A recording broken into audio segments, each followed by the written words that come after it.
گایز دوستان، امروز اومدیم با یک ویدیوی سمی. این ویدیو رو من برای شما از کف اکسپلور سمی بازا پیدا کردم.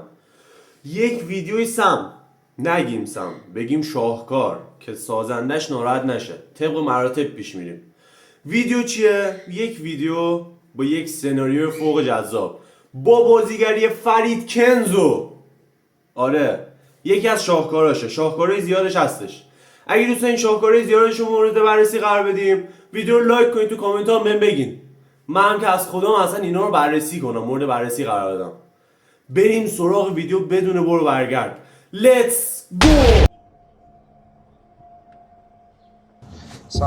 سلام دوستان، تا اینجای ویدیو رو دیدیم. تا اینجای ویدیو خیلی عادی پیش رفت. همه چی عادی بود. چیز جالبی نداشت.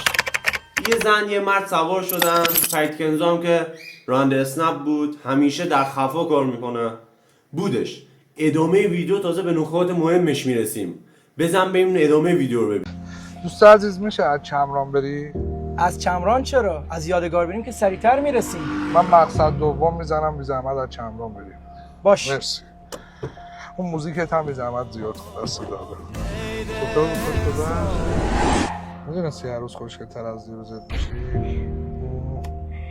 علی زشت اینجا. زشتی اینجا اونجا نداری که مال خودم. داداش به خدا من میدونم میخوای یه چی آموزش بدی، یه چیز عمومی، که اسنپ یک جای عمومیه و جای هر کاری نیست. خب تا اینجاشو ما فهمیدیم. تو که داری از آینه میبینی، هشدار بده بهشون. چرا داری ریز ریز میبینی؟ تو که خود میخوای، دوست داری ببینی، دوست ادامهشو ببینی. چون سناریوی آشناییه. این سناریو آشنایی، این سناریو ادامه داره. خودت میخوری. بریم ادامه ویدیو. تهش نتیجه رو بهتون میگم. نتیجه این ویدیوی خوشگل و شاهکار چیه؟ بریم ادامه ویدیو. داداش میشه عقب نگاه نکنی؟ داداش اگه تو هم رعایت کنی بد نیست. این کارو میتونی جای دیگه انجام بدی. اصلا به تو چه نامزدمه؟ باید از تو اجازه بگیرم؟ نامزدت باشه. هر کاری جای خودشه داره، اینجا جاش نیست. بزن بغل. علی آقا آروم باش. بزن بغل بهت میگم. علی چه داداش؟ چمه از همون اول نشستی تک داری عقب رو نگاه میکنی، میگی تو شرف نداری. یه راننده اسنپی دیگه. اسنپم جا نیستم. تو اگه بیشرف بودم خودت دوست دخترتو با هم خف می‌کردم. علی بیا بریم. ببین حال و حوصله ندارم. شرایطو بیشتر میکنم چشاتو در ببین پسر خوب، مثل این که نمیفهمی. اسنپ یه جای عمومیه. 2 نفر دیگه ببینن چی میگن؟ کرایتم نمیخوام، پایان سفرم میزنم. آقای با شرف غیرتت کو؟ اینجا میخوای ما رو پیاده کنی؟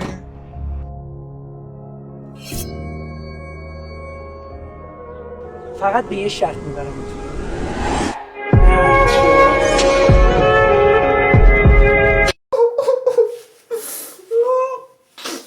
فرید داداش نکن این کارو بابا.